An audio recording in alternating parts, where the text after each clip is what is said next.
Russ, can you start by just assessing the morale given the development Saturday night? Good. They were, I'm sure they were hurting a little bit after that game. But we bounced back Sunday, moved around pretty good, and the past couple practices they've been bouncing around. I think they realize that we've played, 3 pretty good football games in a row. Probably should have won all 3, but I do think they got confidence that they can play and play well. Is there, if you had a list and you put on it things the Spiders needed to do to stack a few wins here, what would lead the list or be the top 2 things maybe? Well, the one thing is if we just make one play. We had about 6 or 7 opportunities to put that thing away, and we didn't do it. It's a matter of let's go make a play and finish them off, and we didn't do it. Sometimes we got to finish off drives. Against Maine, get a first down, and we don't have to punt the football and get in that situation. So, we got to finish better. There's a lot of things. We got to play better on third downs. There's no question. Our third down efficiency is horrible. But, in Maine game, we made a play. Albany game, we made a play. And Yale game, if we make one play, game's over. No question about it.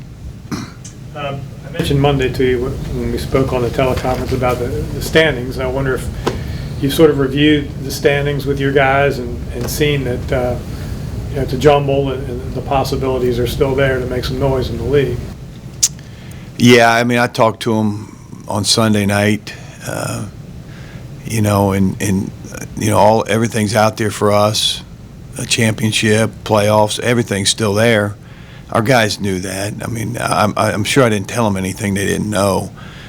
But, we put the schedule, hopefully it is, but the schedule, the standings down on a big board downstairs. It's a jumble in there, and but you gotta play. We gotta play well.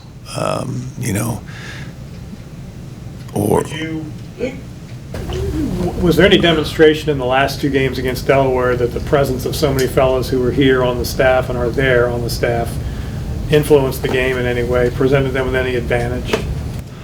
No, I don't think so. I think,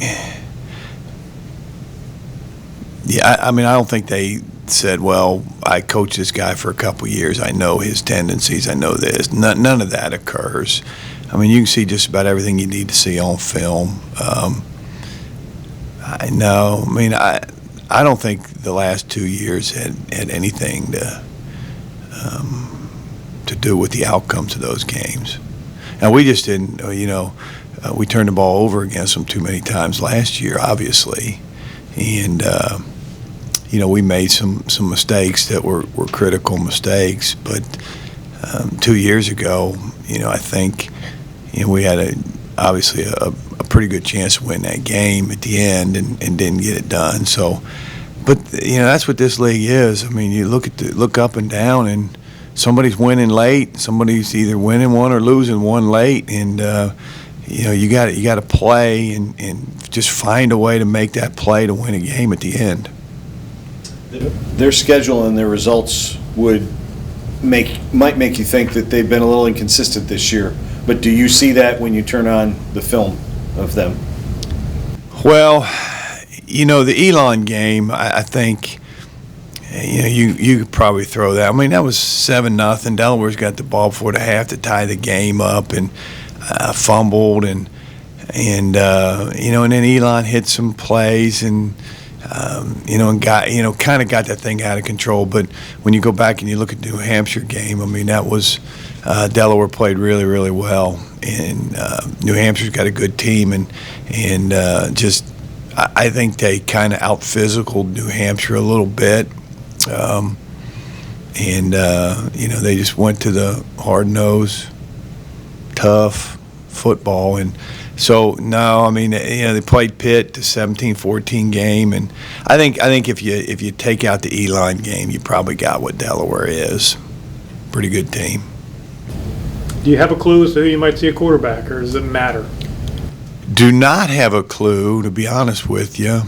I do think it matters because I do think, obviously the one guy is a tremendous running threat. So yeah, I mean they're kind of two different quarterbacks. So if you know anything, let me know. I'd appreciate that.